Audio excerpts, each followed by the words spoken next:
What's up? What's up? What's up? Welcome back to another Hood Trial. And today we have a little short, funny, drunk story, but serious at the same time. It's my first encounter with um, racism or racist motherfuckers. But yeah, starts off at the CVP pub. That's the bar and grill sorta that my big cousin Monster used to well still works at. He's a lot higher up now. He a manager and all that good stuff. But yeah, and his name is Monster because he was a monster at fighting and just a real street cat. Um, he damn near taught me everything. Uh, that I need to know growing up as a young bull, right? So, so it was nothing new or special about going to the pub on Fridays or the weekends. There's always women there, there's always drinks, and my cousin always give me deals. He'll always look out, he'll always make me a ridiculous amount of food. Always look out for the drinks for all of us because it was it was a lot of us in Baltimore, a lot of family. So, pause. So, it was a typical night, nothing out of the ordinary. We go down there, we have fun like always. It's always a good pleasure to see my cousin, other family members, and friends, and all that stuff. And we always have a good night. We get real fucked up. And what better to get real fucked up and then you got your cousin who's in the back always, and he's a very top of the line chef. He should be like up there with Gordon Ramsay. I swear to God, no cap. This man can take anything, because we used to be in the hood. He'd take anything and make that fucking shit taste delicious, man. But yeah, back to the story. So we go down there. Well, I go down there. It's family, cousins, friends, everybody down there. Women, like I said, college was right there. John Hopkins. So yeah, we had fun. Boom, boom, boom. We always go out back or sit on the roof and smoke. So yeah, I leave. I was staying with my mom and them. She lived at the they finally moved out the hood. She lived at the top of Park Heights now, with the Jew area. So it was very nice around there.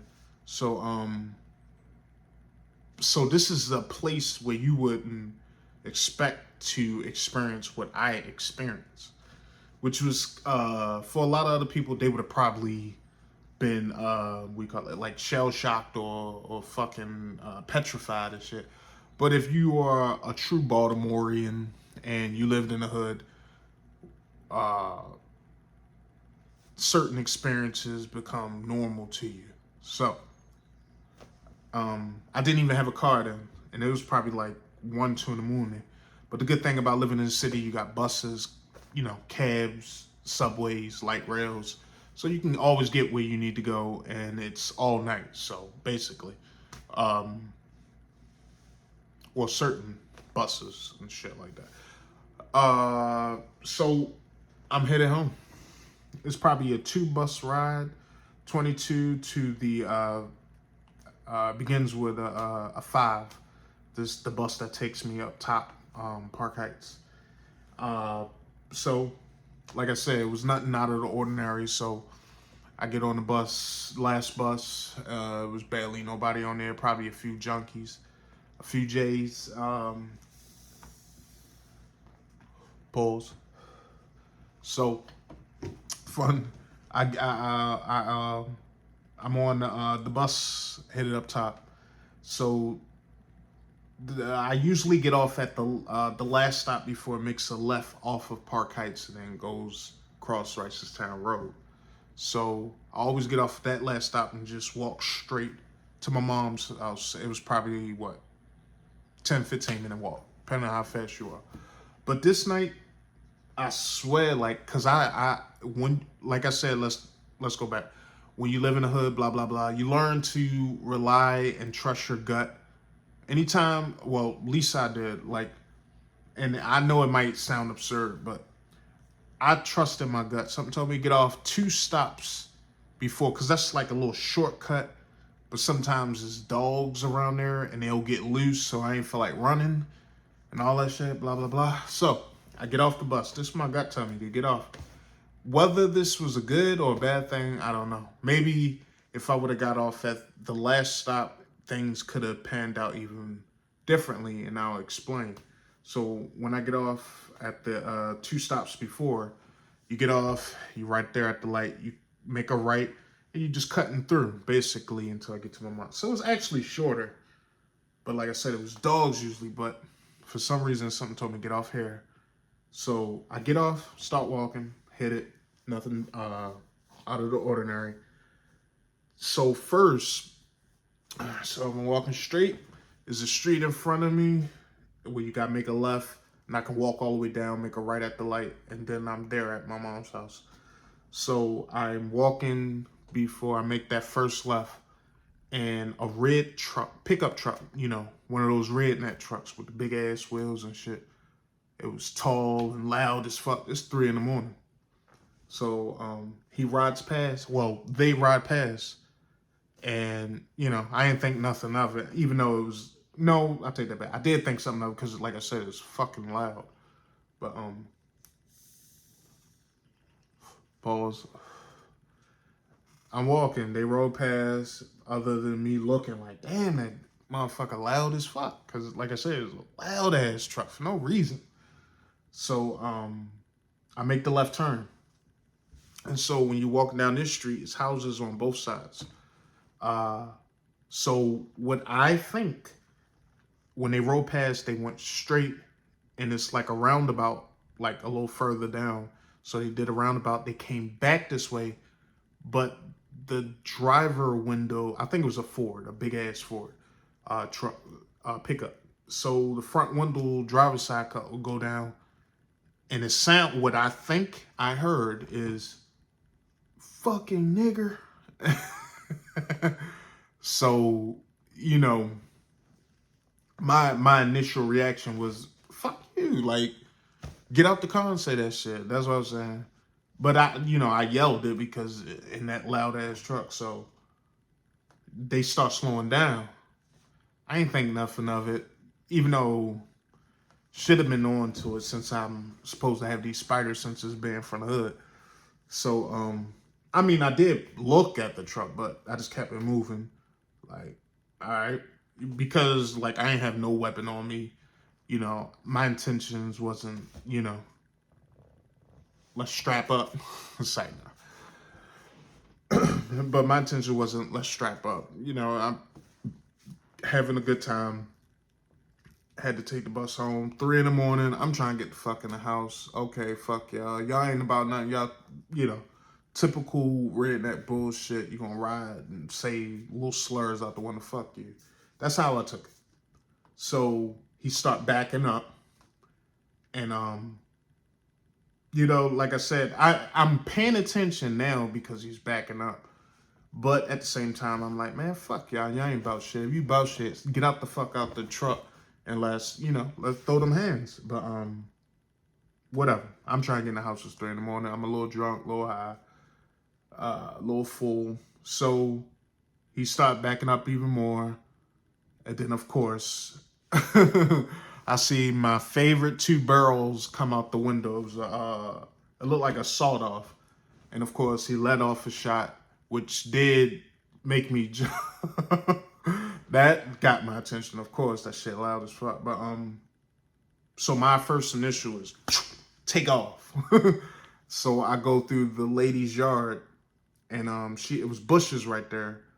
And, because, you know, I'm trying to get out of their vision and trying to get out of Dodge. You know, he let it off in the air. I guess he was trying to scare me. That's what I thought. So I ran, dive, boom. And what do you think I dived into? Nothing but fucking thorns. It's a fucking thorn bush. So I'm sitting there. trying not to make no sound and being quiet and, looking. And I'm getting fucked up, like bloody everywhere. Like, that shit hurt like a motherfucker. But yeah, so, they backed up. They looking. It was, from what I could see, it's dark. Like I said, it's 3 a.m.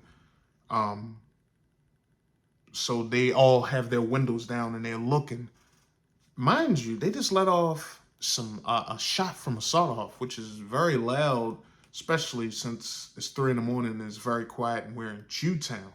So I'm pretty sure a Jew, I sound so racist, pretty sure a Jew or a white person or somebody that lives around there, because it was a nice neighborhood. Somebody heard it. Somebody probably called in the cops, but they wasn't scared. They was still looking for my ass, because I was sitting there froze in the bushes, just sitting there like, oh shit, really? Like, what a night. Like, what the fuck? Like, is it that serious? The most, hey, I'd rather y'all get out and try to bank me and I'll fight you motherfuckers, but motherfucker let off a shot, so I'm sitting there frozen in the bushes, so he's still looking around. So they went back down the street. When they first rolled past me, back down that street, going around from what I could see. So, boom, take off. So I'm running again. Boom, boom, boom, boom. Running down the street, looking around. Motherfucker come around the corner. There, I couldn't hear exactly what it said, but I'm being comical. There go that nigga. Like, that's why I was like, a deer in here. Like, it's like, oh fuck. So I'm cutting through people's yards. They didn't shoot no more. They was like, I don't know what they was trying to do. I know they let off a shot, which terrified me. So probably 5-10 minutes of ducking and dodging in people's yards. I finally can see my mom's crib from somebody's back deck. I'm hiding on the deck, and so they ride past, and that's when I start hearing, sirens, police sirens. And so I finally get the courage to get up and start walking, because I'm like, yeah, fucking cops here now. So this is how I get you guys. Y'all thought from the racist motherfuckers who just let off the shot where the racism came at. Nah. So I'm hearing the sirens. I'm coming walking down the street. Black guy, 3 a.m. What do you think? Whoop, whoop. Pull up to me. And then, here's the funny shit, no cap. While, the cop pull up behind me with the light flash on me and shit, I'm froze, I'm sitting there.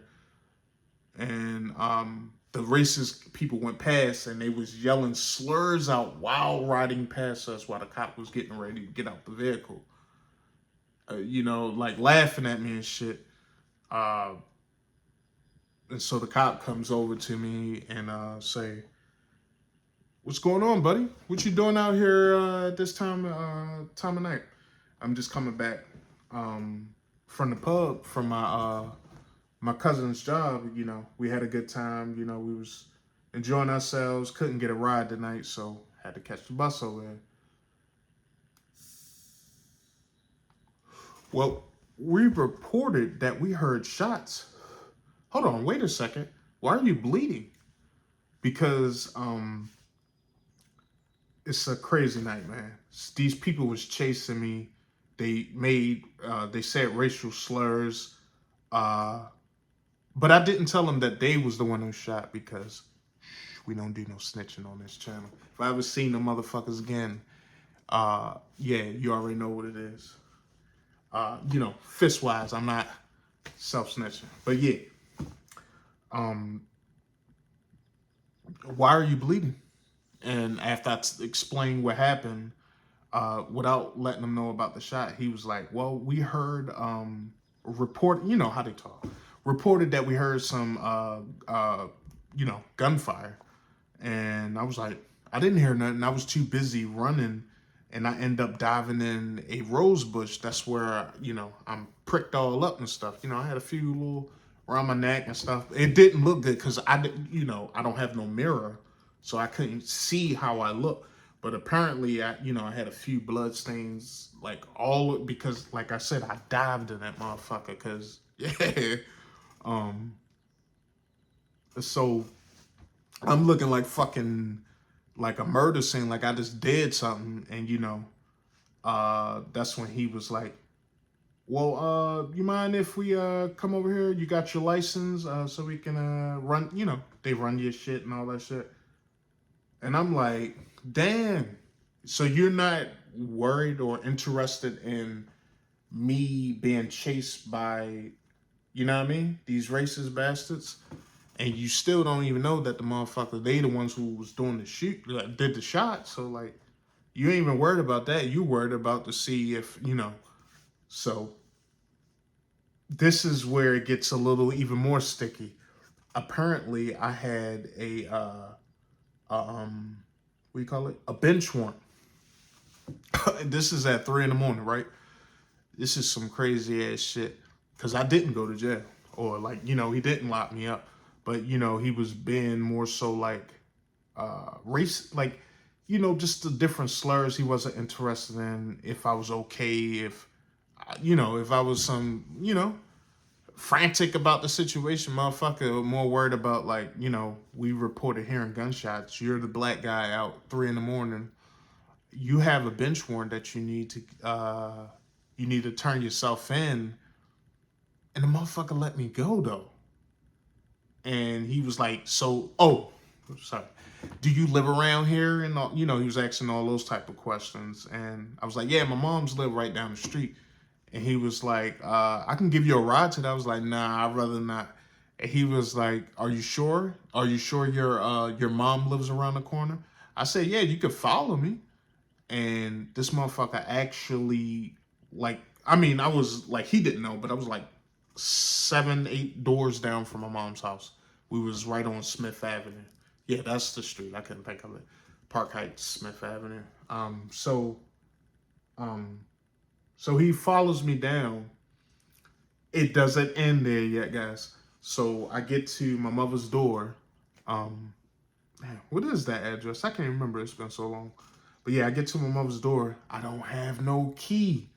And apparently, when I was fucking running from these racist bitches, I dropped my phone. So it just really didn't get. And I didn't want to ring the doorbell at 3 in the morning. You know, my parents and them was my mom's was sleep and shit. So I ain't have no key. I ain't have it just didn't look good. So when I get up to the door, I'm looking like, so he like, why this motherfucker ain't, unlocking the door? I'm sitting there looking, and I turn around, I tell him like, and he was like, is something wrong, son? Like how he said it, because he was getting suspicious. So he got out the car, and he was like, are you sure you live around here? Do I need to take you in? Just saying all this weird shit, because one, I'm still bugged out. Like, okay, I just got chased by these racist fucks. I'm bleeding. Motherfucker said I have a bench warrant and he's not locking me up. So I'm like, what the fuck is going on? So that's when, thank God, a light come on. It was my mom. She came out and she basically said, he lives here. This is my son.